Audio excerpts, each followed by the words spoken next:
You look at an old photo, an old message thread, an old version of your own words, and something feels unfamiliar, not embarrassing, not necessarily wrong, just distant. You recognize the face, the tone, the personality, but it doesn't feel fully like you anymore. You read something you wrote 2 years ago and think, was that really me? You replay an old reaction in your mind and feel surprised by how intense it was. The humor feels louder, the defensiveness sharper, the ambition more urgent.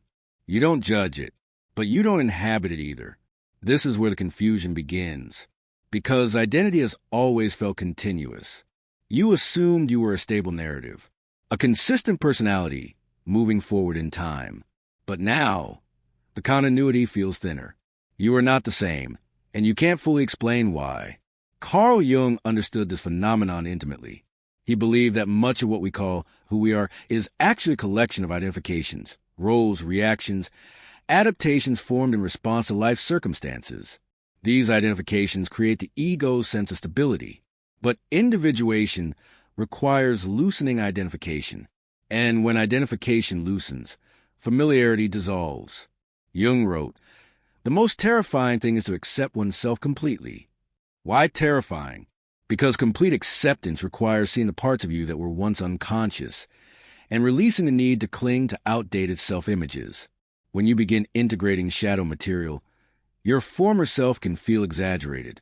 If you were once highly reactive, your old intensity now looks inflated. If you were once hyper-ambitious, your old urgency now looks anxious. If you were once constantly agreeable, your old compliance now looks performative. You don't hate that version of yourself, but you no longer fully relate to it, and that disconnection feels unsettling. You may wonder, am I losing myself? But what if you're not losing yourself? What if you're shedding over-identification? Jung believed that the ego constructs a coherent image to survive socially. The persona, the social mask, becomes so integrated that you mistake it for your whole self. When the persona begins to soften, identity feels unstable. You may notice that you no longer react with the same speed. Situations that once triggered immediate emotion now create space. There's a pause where there wasn't one before. And in that pause, the old version of you feels foreign. Earlier, you may have defined yourself by certain traits. I'm the strong one. I'm the driven one. I'm the one who always speaks up. I'm the one who keeps everything together.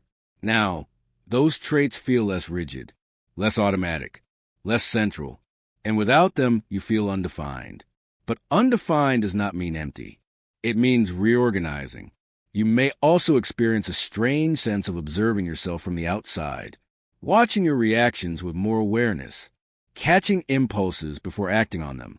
That observer perspective is a sign of psychological differentiation. Jung called this the development of consciousness, the ego becoming aware of its own patterns rather than being unconsciously possessed by them. Earlier, you were fully inside your reactions. Now you can see them. And once you see them, you cannot fully merge with them again. This creates distance. Distance from your former emotional intensity. Distance from old motivations. Distance from familiar narratives. And distance feels like alienation. You may feel quieter, less exaggerated, less dramatic. And without those exaggerated traits, you feel less recognizable, even to yourself. This stage often appears after significant inner work, after confronting shadow projections, after recognizing patterns, after integrating previously disowned parts. Jung believed that when shadow material becomes conscious, the ego must reorganize. And reorganization always feels unstable before it feels coherent.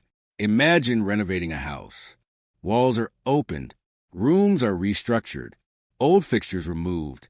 During renovation, the house looks unfamiliar, not because it's broken, but because it's being updated. Identity renovation feels similar. The old structure still exists, but parts are exposed. An exposed structure feels strange. You may look back at past decisions and feel a mixture of compassion and distance. I understand why I did that, but you wouldn't do it the same way now. That realization can feel like self-alienation, but it is actually differentiation. You're no longer fully fused with your past self. You can see it as a stage. And seeing it as a stage means growth has occurred. There is also grief here. Grief for simplicity. Grief for certainty. Earlier, you did not question yourself as much. You acted with conviction, even if it was one-sided. Now, conviction is more measured, more nuanced, more complex, and complexity feels less clear. Jung emphasized that psychological maturity involves integrating opposites, strength and vulnerability, ambition and rest, confidence and doubt. When you integrate opposites, identity becomes less extreme, less dramatic, less predictable. And when you are used to identify with intensity, balance feels unfamiliar. You may ask, why don't I feel like myself? Because the self you are referencing was narrower, more one-sided, more identified with certain traits. You have expanded beyond that narrow definition. But expansion requires disidentification first. Disidentification feels like losing grip. You are no longer tightly attached to the image you once maintained. You don't need to defend it as much. You don't need to perform it as strongly. But without performance, you feel undefined. This is a transitional stage between ego rigidity and ego flexibility. Jung believed that individuation does not destroy the ego. It refines it. But refinement requires loosening. And loosening feels unstable. You are not regressing. You are differentiating. You are not becoming fragmented. You are becoming conscious. But consciousness creates distance. And distance feels unfamiliar. The key question is not, how do I go back to feeling like myself? The deeper question is, what parts of my old identity were exaggerated adaptations? And what parts still feel authentic even now? Because not everything dissolves. Core values remain. Integrity remains. But the rigid self-image softens. And when it softens, you temporarily feel foreign to yourself. This is not self-rejection. It is self-updating. The old version of you was necessary. It carried you through a stage of life. But you are no longer fully that version. And that realization feels strange before it feels empowering. Right now, you may not recognize yourself clearly, but that does not mean you are lost. It may mean you are integrating, and integration always feels unfamiliar before it feels whole. The discomfort isn't just that you've changed. It's that you can't clearly define what you've changed into. You don't feel like your old self, but you don't yet feel like a new one either. There's a subtle psychological gap, and that gap feels unstable. Carl Jung wrote that the ego is not the total personality. It is only the center of consciousness. But for most of life, we mistake the ego's current structure for our entire identity. So when that structure shifts, it feels like the ground is moving. Earlier, your identity may have been tightly organized. You had strong reactions, clear preferences, definite roles. You knew how to behave in most situations because you knew who you were supposed to be. Now, those automatic behaviors are loosening. You pause before reacting. You hesitate before speaking with the same intensity. You question your own motivations. That pause creates unfamiliarity because you are no longer fully possessed by your persona. Jung warned about what he called ego inflation when we over-identify with a particular trait or role. The strong one, the rational one, the rebel, the achiever. Inflation creates clarity, but it's one-sided clarity, and one-sidedness eventually demands correction. When correction begins, identity softens. You may look at your former self and feel that it was exaggerated in some way. Too reactive, too eager to prove, too accommodating, too rigid. But that exaggeration had a function. It helped you adapt, belong, survive. Now, that adaptation is no longer necessary in the same way, so it begins dissolving. But dissolution feels like loss. You may feel less intense in your ambitions, less emotionally explosive in conflict, less attached to being seen a certain way. And because those traits once anchored you, their softening feels like disappearance. You might think, I used to be more confident. I used to be more passionate. I used to be more decisive. But look carefully. Was it confidence or certainty rooted in narrow identification? Was it passion or urgency driven by validation? Was it decisiveness or rigidity? Growth does not eliminate strength. It refines it, but refinement feels less dramatic. And when you are used to dramatic identity, balance feels unfamiliar. Jung described individuation as the process of integrating shadow material, the parts of yourself you previously rejected or ignored. When you integrate shadow, your personality becomes more complex. Complexity reduces exaggeration. Exaggeration made you recognizable. Complexity makes you nuanced. Nuance is harder to label. And without labels, you feel undefined. There is also a deeper psychological shift happening. You're no longer fully identified with your thoughts. Earlier, a thought would arise, and you become it. Now, a thought arises, and you observe it. That observational distance is consciousness expanding, but it makes your former automatic self feel foreign. It's like watching an old recording of yourself and realizing how unconscious you once were. Not stupid, not wrong, just less aware. And awareness changes experience. You may notice this in conflict especially. Old arguments that once consumed you now feel smaller. Old triggers that once defined you now feel manageable. You don't end them the same way. But because conflict once reinforced your identity, the defender, the explainer, the one who stands their ground, its reduction feels like loss of self. You may even miss the intensity, the sharp edges, the certainty. But intensity is not identity. It was a pattern. Jung believed that as we integrate more of the unconscious, we become less possessed by extremes, less black and white, less reactive, less inflated. But in losing extremes, we temporarily lose the sense of familiarity. You are not less alive. You are less exaggerated. And exaggeration is easy to recognize. Balance is quieter. This stage can also produce subtle loneliness, not because you are alone, but because you cannot fully relate to your past self, and others may still relate to that version of you. They may expect the same reactions, the same personality, the same energy, and when you don't deliver it, you feel slightly disconnected. This is where the feeling of, I don't recognize myself deepens. You're not just different internally. You're responding differently externally. And the feedback loop hasn't stabilized yet. Jung emphasized that identity reconstruction takes time. When the ego loosens its rigid identification, it must renegotiate its relationship with the self. That negotiation is not conscious at first. It unfolds gradually, through behavioral shifts, through value realignments, through subtle changes in emotional tone. You may feel less dramatic, less intense, less certain, but you may also feel more measured, more reflective, more proportionate. The problem is that proportion feels bland if you're used to intensity, but proportion is stability. You are not dissolving. You are stabilizing at a broader level. The unfamiliarity is not emptiness. It is complexity emerging. Jung once wrote that until you make the unconscious conscious, it will direct your life and you will call it fate. Now that parts of your unconscious are becoming conscious, your old automatic self no longer directs you as strongly. That creates space. And space feels unfamiliar.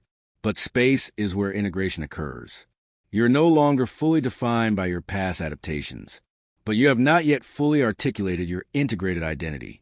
So you stand between versions, aware enough to see the old clearly, not yet stabilized enough to feel fully at home in the new. This is not identity loss. It is ego reorganization. And reorganization always feels unstable before it feels coherent. The fear underneath all of this is simple. If I don't feel like who I used to be, then who am I? And deeper than that, what if I disappear? Carl Jung understood that the ego equates identity with survival.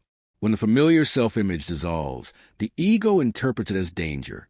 But what is dissolving is not your core. It's your over-identification. You are not disappearing. You are differentiating. Earlier, your personality may have been tightly fused with certain traits. Your confidence, your humor, your intensity, your reliability, your ambition. You weren't just someone who had those traits. You were those traits. Now, there is space between you and them. You can be confident, but you are not only confidence. You can be ambitious, but you are not consumed by ambition. You can be strong, but you can also be vulnerable. This is integration. And integration feels unfamiliar because it is less extreme. Jung described individuation as the process of becoming whole, not becoming impressive, not becoming dramatic, but becoming psychologically complete. Wholeness includes contradictions. It includes nuance, and nuance is harder to recognize in the mirror. Earlier, your identity may have felt sharp, defined by edges, clear reactions, clear stances, clear narratives. Now, your edges are softer. You hesitate before reacting. You reflect before deciding. You see both sides more easily. That softness can feel like weakness if you're used to sharp definition. But it is not weakness. It is expanded consciousness. You are no longer unconsciously possessed by a single identity pattern. And when possession ends, exaggeration fades. Exaggeration made you recognizable. Integration makes you stable. But stability feels quieter. You may also notice something else. You feel less attached to being perceived a certain way. Earlier, being seen as strong or intelligent or driven may have mattered deeply. Now you still care, but it doesn't define you as completely. That reduction in attachment feels like loss of self, but it is actually loss of inflation. Jung warned that when we over-identify with persona, we become one-sided, and one-sidedness eventually collapses under its own rigidity. Individuation corrects this by widening the personality, but widening creates ambiguity. You are no longer a single sentence. You are a paragraph, and paragraphs are harder to summarize. There may also be grief for the simplicity of your former identity. It felt easier to know who you were, even if it was narrow. Now, you are more complex, more aware of shadow, more aware of contradiction, more aware of internal conflict, and awareness removes innocence. You cannot go back to being unconscious. You cannot fully return to the automatic version of yourself. That version belonged to a stage of development. Jung believed that development requires symbolic death, the death of outdated self-concepts, the death of rigid identifications. But symbolic death is followed by symbolic rebirth. The unfamiliarity you feel is the space between those two. The old self-image is loosened. The integrated identity has not fully stabilized. And in that gap, you feel foreign to yourself. But foreign does not mean false. It means new. The key is not to panic and try to be yourself again, because the self you're trying to return to has already been integrated into something broader. Instead, ask, what feels authentic now, even if it's quieter? What reactions feel aligned, even if they're less intense? What values remain consistent beneath the shifting surface? Identity coherence returns gradually, not through dramatic reinvention, through repeated congruence, small aligned decisions, honest reactions, reduced performance. Over time, you stop feeling like you've lost yourself, and you start realizing you've expanded. Jung wrote that the self is a goal of life because it is the fullest expression of that fateful combination we call individuality. You are moving toward that fuller expression, and fullness requires complexity. Complexity requires disorientation. Disorientation requires patience. You are not broken because you don't recognize yourself. You are evolving beyond the narrow version you once inhabited. And evolution always feels unfamiliar before it feels empowering. When you don't recognize yourself anymore, the instinct is to panic, to ask, what happened to me? Why don't I feel like myself? But Carl Jung understood something essential. The self you're used to recognizing is often just the ego's most stable mask. And when that mask begins to loosen, unfamiliarity appears. Not because you are fragmenting, but because you're integrating. You are no longer fully fused with a single trait, no longer inflated by a single role, no longer defined by a single adaptation. And when exaggeration dissolves, what remains feels quieter, more complex, less dramatic, less obvious. That subtlety can feel like absence, but it is not absence. It is depth. The old version of you is real. It carried you through necessary stages. It helped you adapt, survive, succeed, but it was not your totality. Jung believed individuation requires the death of partial identities so that a more complete identity can emerge. Symbolic death feels like distance, like looking at your former self and realizing you've outgrown its shape. You are not losing yourself. You are losing over-identification. And over-identification is not authenticity. It is limitation. Unfamiliarity is not proof that something is wrong. It is proof that awareness has expanded beyond its old container.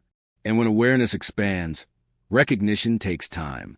You are still you, but broader, less rigid, less exaggerated, less possessed by your own patterns. And that version of you is harder to summarize, harder to label, harder to compress into a sentence, but it is more whole.